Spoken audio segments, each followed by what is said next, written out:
The Grand Rapids Community College Board of Trustees budget work session.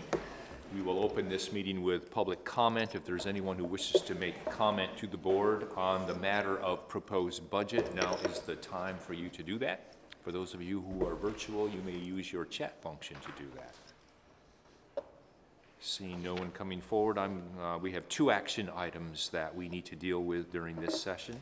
I would invite Lisa Freiberger, Vice President for Finance and Administration, to present the 2022-2023 millage levy resolution.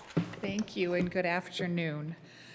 Before you is the traditional millage levy resolution that we bring to you for review and approval each year.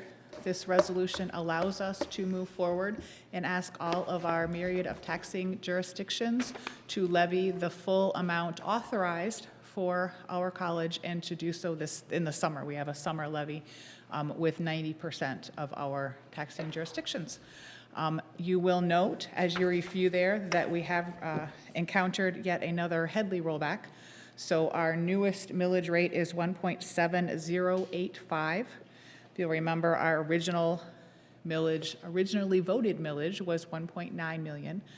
With this additional rollback this year, we are in essence between the 1.708 and the 1.9 originally voted millage.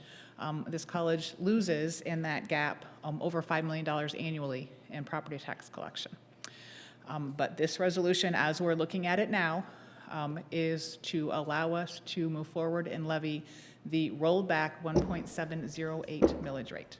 I'd be happy to answer any questions that you might have. Can you share with us how much we lose with this new 1.7085 from, say, a year ago, 24 months ago? Yes, we were at 1.7307 prior to this. And then just as a reminder, for just another point of information, our full levy as it stands rolled back would bring us approximately $50.2 million.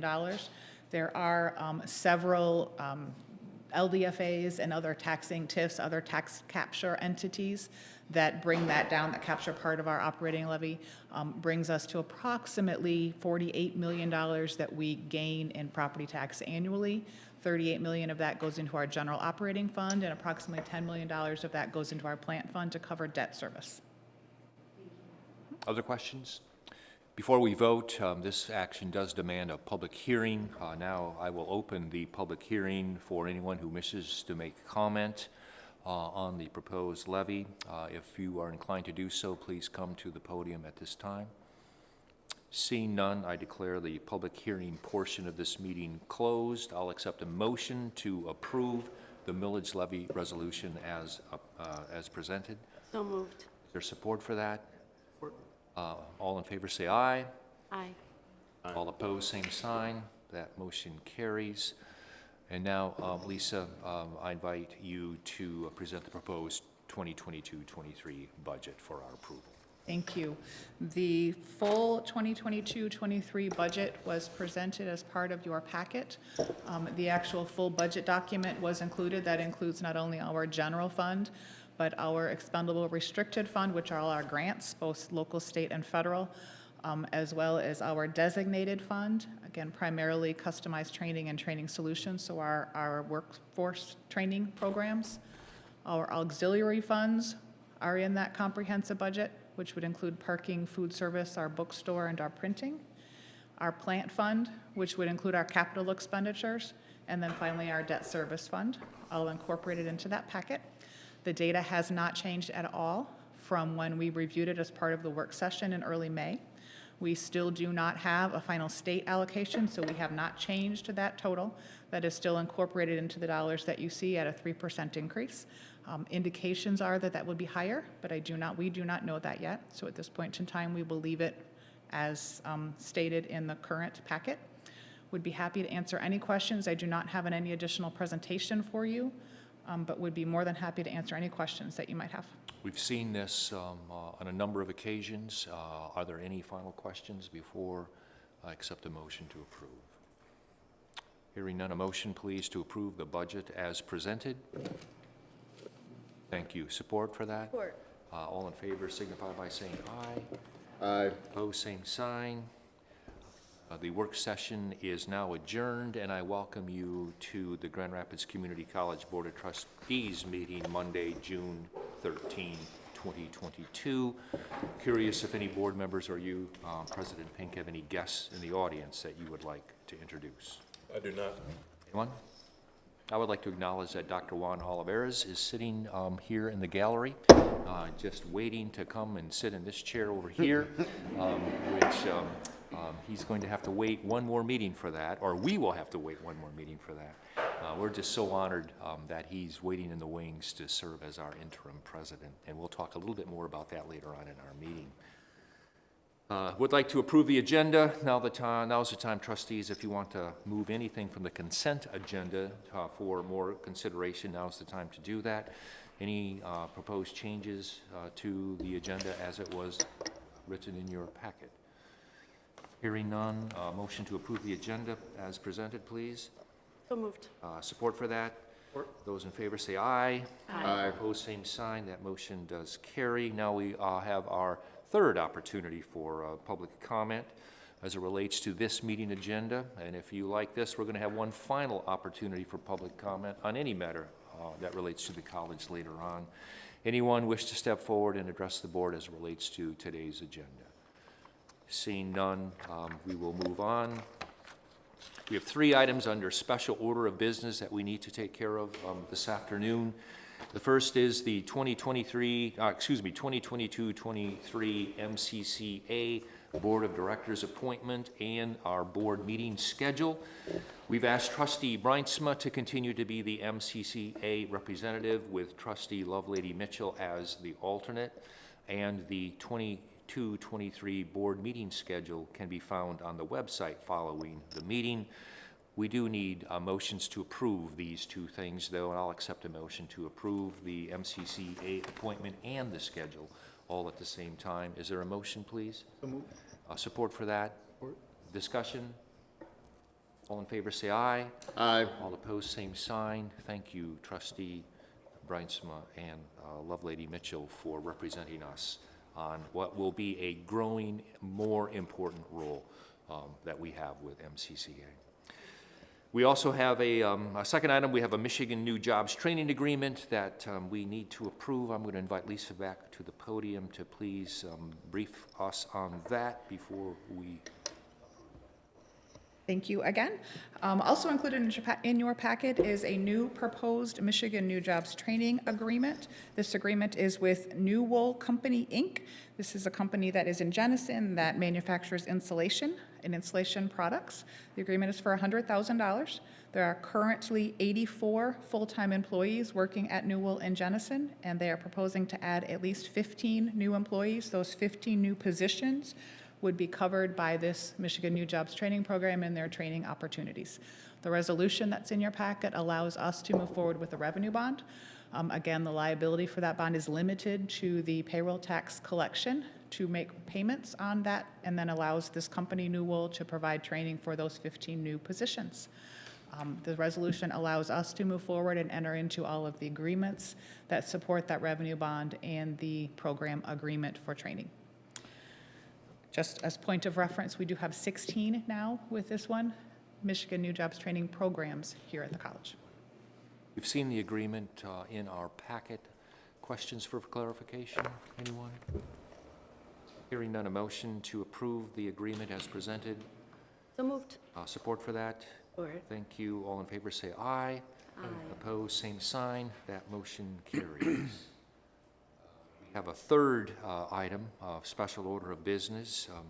We have the opportunity to approve a 22 through 24 strategic plan. I'm going to invite Dr. Brian Knettel to the podium to present that, please.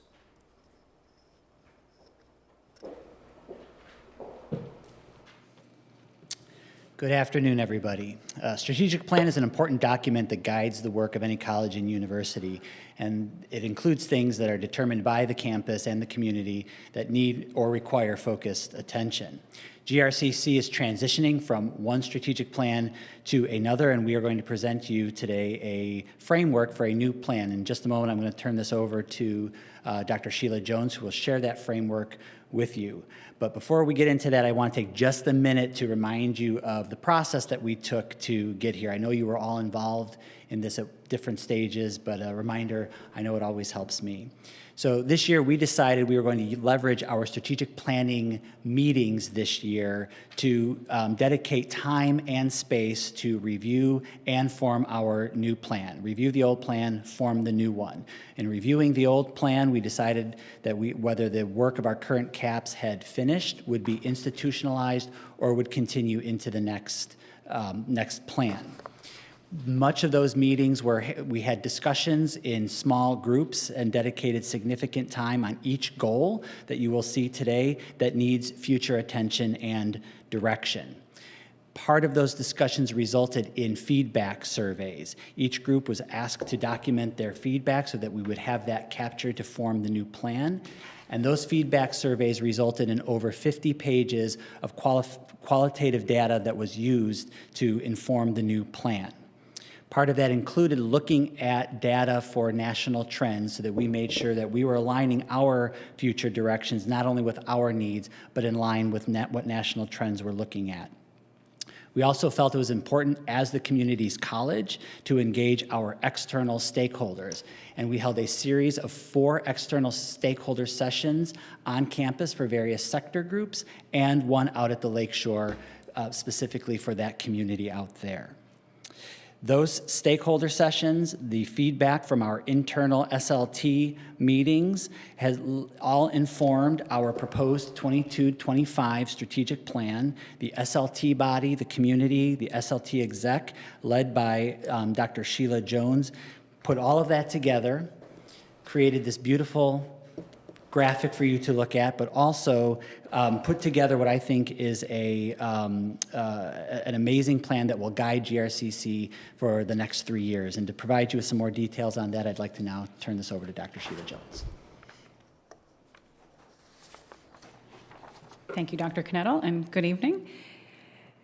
It's my pleasure to join Provost Knettel to present our work with regards to closing out our 2018-2022 strategic plan and outlining a new plan for 2022 through 25.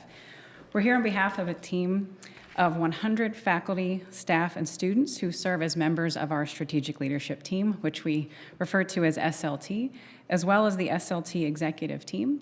Your packet includes an SLT 2021-22 executive summary that provides an overview of our work this past year, putting into paragraph form what you just saw in the infographic on your screen. My part of our presentation is to provide the 2022-25 strategic plan framework that SLT endorsed at our meeting in April. The team meets regularly during the academic year, so April was our last meeting of this past year. Our charge with regards to GRCC's next strategic plan was to retain the existing vision, mission, values, and 5 goal categories that are in our current plan. These are listed in the executive summary that you have, as well as on the GRCC website. I do want to highlight and remind everyone in our audience the 5 goals. The first is teaching and learning. 2 is completion and transfer. 3 is equity. 4 is community impact. And 5 is infrastructure and sustainability. SLT fulfilled our charge by reviewing and updating the goal statements, or how we define each of the 5 goals, as well as the components of each. We did this over the course of our meetings throughout the year, as Dr. Knettel shared, during stakeholder sessions and in all of our meetings, and in reviewing extensive data and information submitted to SLT. SLT also worked with our current College Action Project. So anywhere you see CAPS in the report and on the slide, that stands for College Action Projects. So we worked with our CAP leads and teams to identify the CAPs that will continue into the next strategic plan. These are listed here in the slide and in the summary. The first is CAP 1.1, which focuses on schedule and program optimization. The second one, CAP 3.3, is our team called LIFT, which stands for LGBTQ+ Inclusive Fundamentals Team. And the third is CAP 5.4, to implement a campus-wide sustainability effort. This slide begins our presentation of the framework for the 2022-25 GRCC strategic plan and what we're bringing to you for approval today. You'll note the updated goal statement for Goal 1. We've also listed priorities for the goal, and you'll see this pattern repeated in the summary document as well as on the slides for each of the 5 here this evening. These priorities will be the focus of our work next year in implementing the plan according to the 5 goals. For Goal 1, the priorities are adult learners, scheduling and course offerings, and inclusive learning environments at GRCC. Goal 2, and I won't read everything on the slide, I'll focus on the priorities. So you see the goal statement there, and the priorities for Goal 2, completion and transfer include common understanding of completion, transfer, and data collection, better career planning, and 3, retention and graduation rates of historically underserved students. Goal 3, equity. We have 4 priorities. The first is supporting students' basic needs and mental health beyond providing food and technology assistance. Number 2 is to work with folks across the college, but particularly our Chief Equity and Inclusion Officer, Dr. MC, and her team on an institutional ethos on equity and inclusion. 3, to work on scaling up representation of historically underrepresented faculty and staff, including retention and belonging.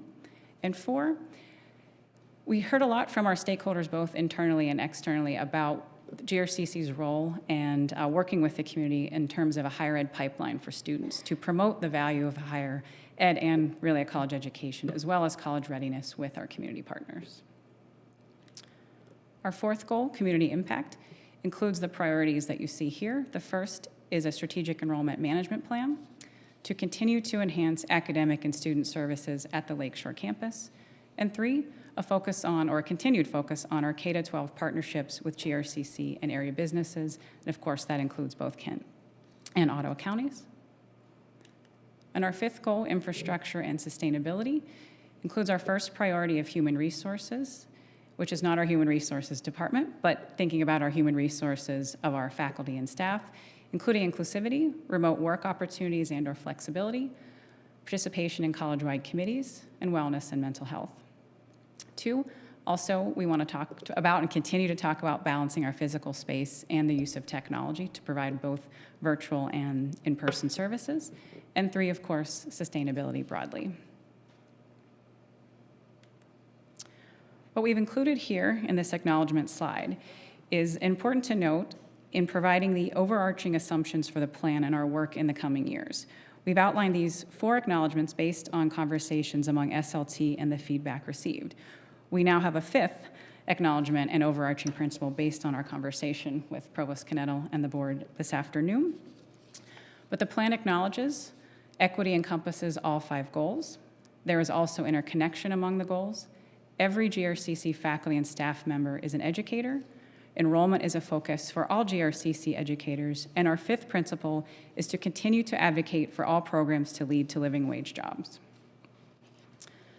Before we take your questions or comments, I want to state my sincerest thank you to President Pink for his leadership of the current strategic plan and support of SLT's work and framework for the coming years, as well as all of you for your support of our goal and CAP teams who've presented monitoring reports to you during the 2018-2022 strategic plan cycle.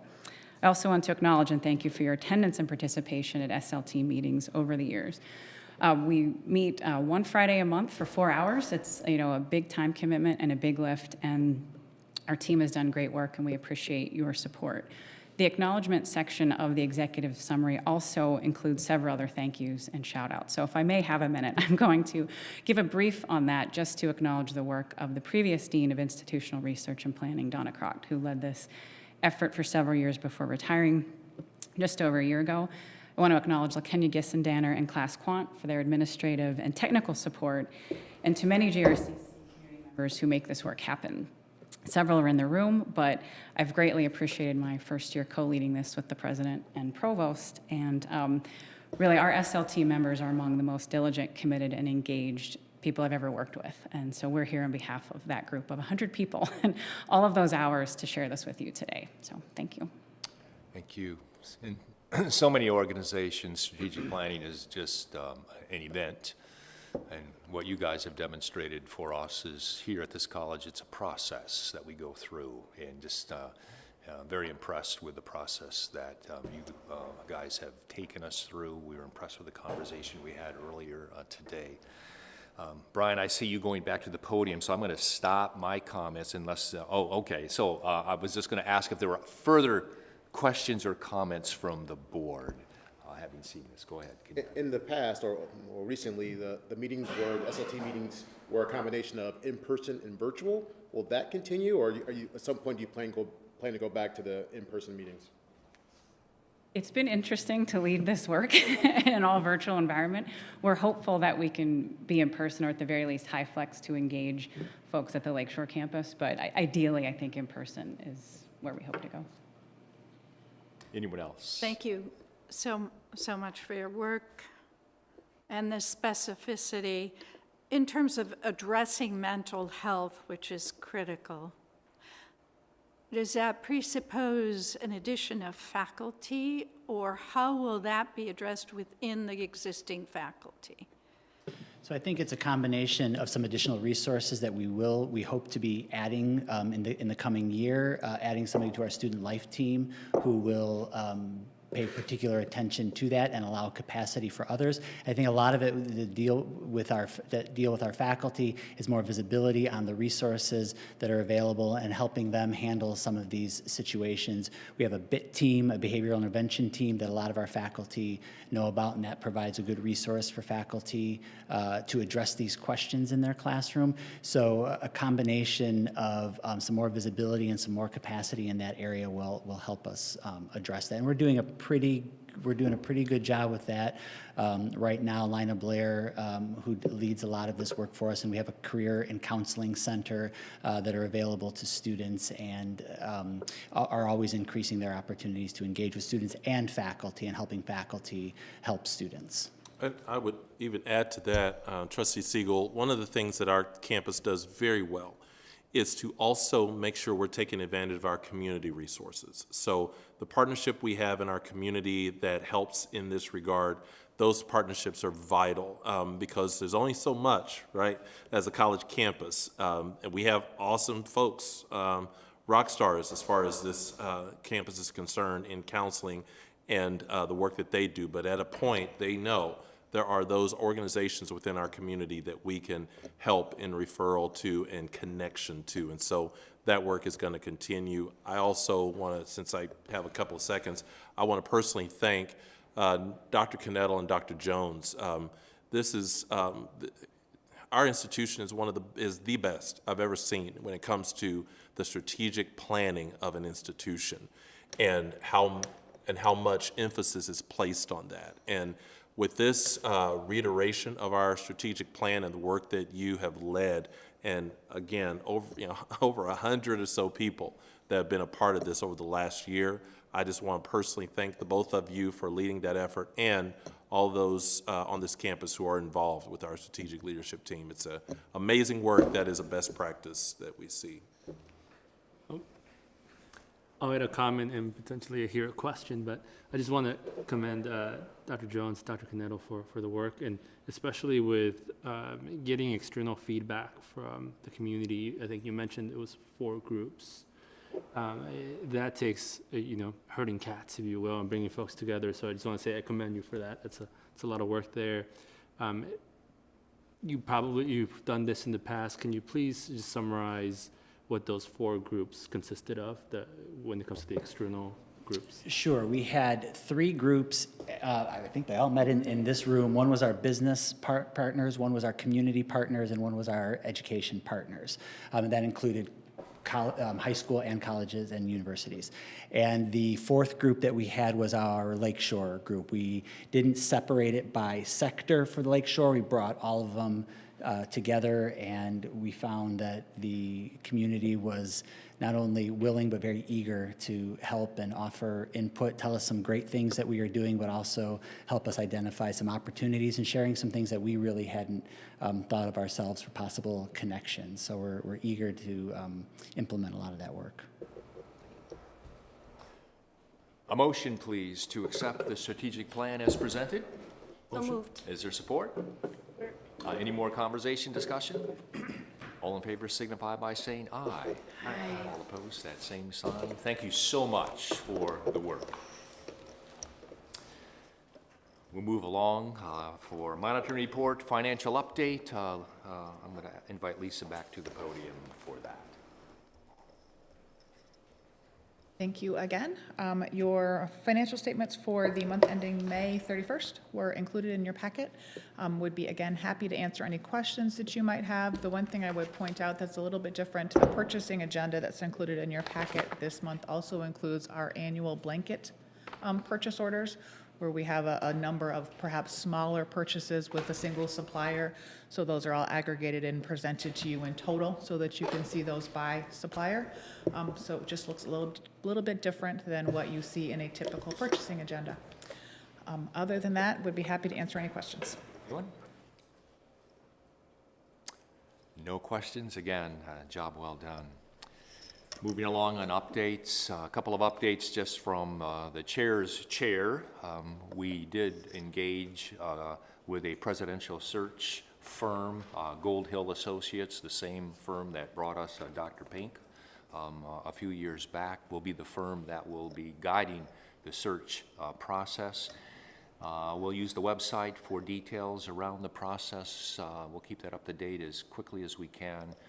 For all of you who are interested in watching that process develop. We also completed an annual performance review on Dr. Pink. Once again, we found his work highly effective. The only sad part of that process was we recognized that was the last time we were going to do that. And just want you to know, Dr. Pink, how much we appreciate the work you've done for this institution. How proud we have been every time you step outside in this community and represent this institution. As a board, you've made our job remarkably easy, fun, energizing, and we thank you for that. Thank you. That's it for my report. Dr. Pink, do you have anything that you want to report? Only thing I would say to you trustees, I know it's been a long day with your work session in this. I do want to call out something I didn't in the work session is the fact that as different construction projects continue to go on this campus, I highlight one of those and reminder to you as you look across the Grand Rapids downtown skyline, you see that Secchia Piazza sticking up, and that project is nearing its end very soon. It'll go into the fall as far as part of the interior work is concerned, because there's some renovation also happening around with the interior as it pertains to the Heritage Restaurant. But big thanks to all of our facilities folks who continue to dig at that. I saw Jim Van Dockenberg walk in here. To Jim and Vicki and all those folks who are involved in that work. That's going to be a beautiful, beautiful facility that we'll all be proud of. Thanks to our foundation, Kathy is here, and the work that they have done in working with the Secchia family to get to this point. And so I will look forward to coming back to campus and celebrating the opening of that beautiful facility one day. So if you have a chance, and say something to Lisa and her team about going through, getting a quick walkthrough over there at some point. It's a beautiful, beautiful facility, and will be awesome for this campus. Thanks. That's all I have. Thanks, okay. We've had no communication the past month to the board, so we'll move on to a motion to approve the consent items, please. Motion? There's support for that. Any discussion? All in favor say aye. All opposed, same sign. That motion carries. We do have a few items, purchase items over $100,000. A motion to approve the purchase items as they were presented in our packet. So moved. Thank you. Is there support for that? Support. Thank you. Any discussion on those? All in favor signify by saying aye. Opposed, same sign. That motion carries. And now we have contract agreements that we are privileged to approve. I'm going to invite Lisa back to the podium to walk us through. Let's start with the Alliance of Professional Support Staff, APSS compensation. Absolutely. If I could just very briefly first, with your approval of those two action items on the purchasing agenda, that is Mansfield's last meeting with us. He is retiring at the end of the month, and just wanted to say thank you. Congratulations.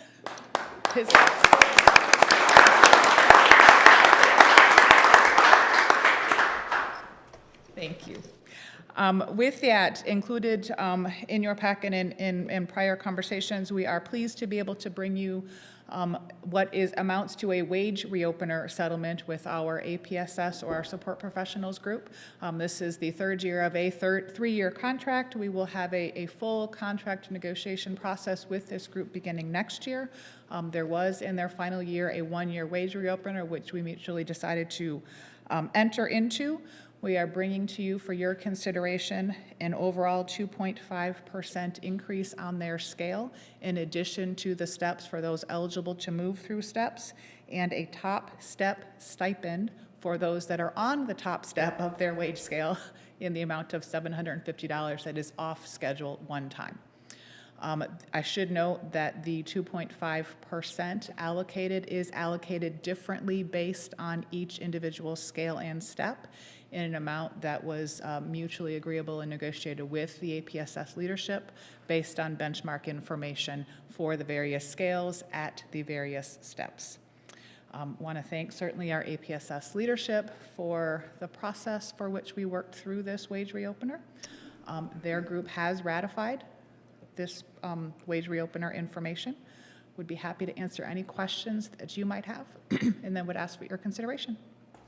A conversation at our work session. Any other questions anyone has?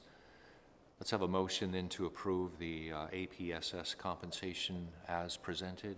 Is there support for that? Support. Thank you.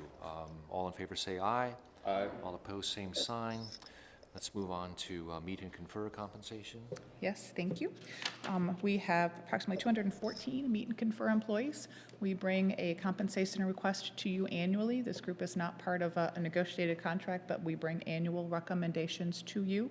At this point in time, we are recommending, rather than a percentage on scale for all of our meet and confer employees, a flat dollar amount that will go on schedule or on scale for all of our employees.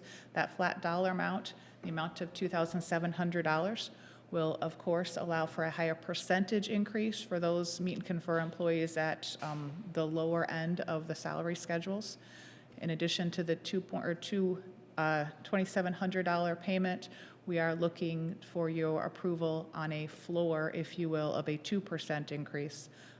So there are a few meet and confer employees at the top of their salary scales where the $2,700 would not represent a 2%. So we're asking for a 2% floor, $2,700 amount on each scale. And then finally, as we have gone out to the market and done a modified benchmarking salary analysis, we are also recommending to move what I would call the bookends of the scale, so the entry points of each one of our meet and confer scales up by 3% and the top up by 3%, so that we remain competitive when we're posting positions in the marketplace with those that we are competing against. That does not mean that each individual meet and confer employee will get an additional 3%, merely that the entry-level wage would go up by 3%. All right, once again, we looked at this with some detail at our work session. Are there other questions that anyone has before we take a motion to approve? A motion then to approve the meet and confer compensation as presented. So moved. Support for that? There is support. All in favor say aye. Aye. All opposed, same sign. Thanks, Lisa. Exempt contracts, I believe that's yours, Bill? Okay. Yes, thank you, Chairperson Cucci. As in line with this institution's practices, the exempt contracts of the leadership, the executive leadership, is approved of separate from being conferred. That said, what we have done with the exempt contracts and recommending to you today is that we still utilize that 2% floor for our exempt contracts and those employees. So it's a 2% increase with those as we are staying in this year, in this cycle, staying in line with the meet and confer compensation. All right. A motion, please, to accept the contract as presented. Support for that? Support. Thank you. Any more conversation, discussion? All in favor signify by saying aye. Aye. Opposed, same sign. We have Thank one you. more contract that we're privileged to approve. We're just delighted that Dr. Juan Oliveras has accepted our invitation to serve as our interim president. We reviewed contract details at an earlier work session, and now it's time, board, for us to approve our contract with him. A motion, please, to approve that contract. Thank you. Support for that. There's support. All in favor signify by saying aye. Aye. All opposed signify by saying no. I hear no no's, and let the board say, praise the Lord. Okay? So, just a comment, Dr. Oliveras, you and I have had this conversation. We're both the same age, and it's important to us to finish on top. And when you finished here, you finished on top. And we understand the risk that you took when you said, well, I guess I'm willing to come back. And we understand that risk, and you need to hear this board say that you will get our support as you journey with us over these next months. And it's our hope that this interim label will disappear by the end of the calendar year if our timeline reaches. And we just want to say we're just grateful for your willingness to come alongside of us and serve as our interim president. So with that, I believe we now have one more opportunity for public comment. I've seen zero appetite for anybody to come to the front. This is an opportunity then for final board comments. If there's any board members that want to make comment about anything at this time, they're welcome to do that. I'd like to make a comment. I want to thank Dr. Pink for his legislative advocacy for a few years now on the state level, also the federal level, especially the state level. We aren't existing in a vacuum as much as sometimes we'd like to think that we are. And what happens in Lansing and in Washington, D.C. really affects our ability to serve our students. Drilling down on that a little deeper, one particular legislative issue that Dr. Pink has worked very hard on, and I really appreciate his educating our legislators here in West Michigan, is the funding formula for all 28 community colleges here in the state of Michigan.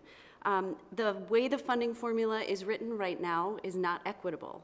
And since we care about equity, Dr. Pink set about to start educating first Representative, now Senator Huizenga, and now Representative Ben Fredericks.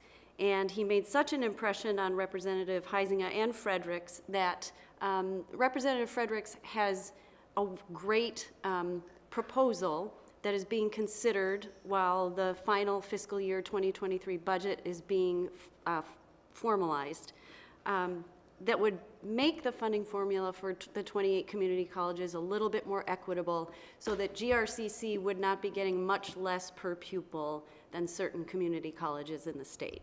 I want to commend you for that. I want to commend State Representative Fredericks for that. And now I would like to call actually on the governor as she works with the House and the Senate to finalize our fiscal year 2023 budget to adopt the proposed House budget formula change for community colleges. Thank you so much, Kathleen. Anyone else? It's been a busy day. Thank you for all the good work. Chairperson Cucci, Yeah, go ahead. if I could have one thing. So to our campus community and to our board, thank you so much for these past 7 years. 7 years of being here, 5 years as your leader. You say that I've made it easy for you. You've made it easy for me. You're never, as a president, one thing I have learned in these 5 years, you're never as successful as you can be without a board behind you, supporting you. And so I appreciate that, and I truly thank you for that. But I also learned that you're never as good as a president if you don't have a campus behind you as well. And GRCC makes it easy to do this job because of the people here, because of the people across this campus, because of a community that supports a community college at a level that I don't think I've ever seen before. A community that believes in this college. A community that says we'd be compromised as a community if it weren't for GRCC being here for over 100 years. You can't be a great exemplary college without the people, because the people make up the college. And so I've been thankful and grateful to each of you, all of you, for this work. I am thrilled that Dr. Oliveras will stand in this space during the interim, because you have a leader, you've selected a leader to come back to the table who is not only strong in history, but Dr. Olivares is still engaged in this community. That's a big key.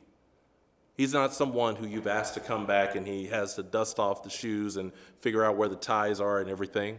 No, he's been wearing them still since he's been gone from here. Hadn't quit. You have someone there who has not only the work chops, but also the respect in this community that you've asked to come and stand in this place. But I encourage you, as he does that you are as diligent about that selection as you will be for the next person who will lead this institution. And knowing each of you, I know you'll do a great job of that next person. They won't fill my shoes, they'll bring their own shoes. Just like I'm taking my shoes with me, because Lord knows these things are horrible and cloggy and no one else wants them. But they will bring their own shoes. Allow them to do that. There are no shoes that will be filled here.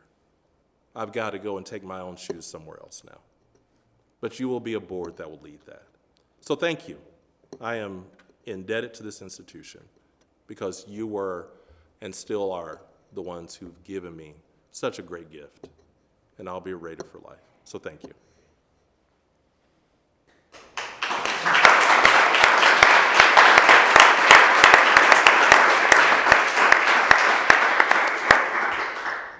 Thank you very much. Thanks, Bill. We are adjourned. Good evening.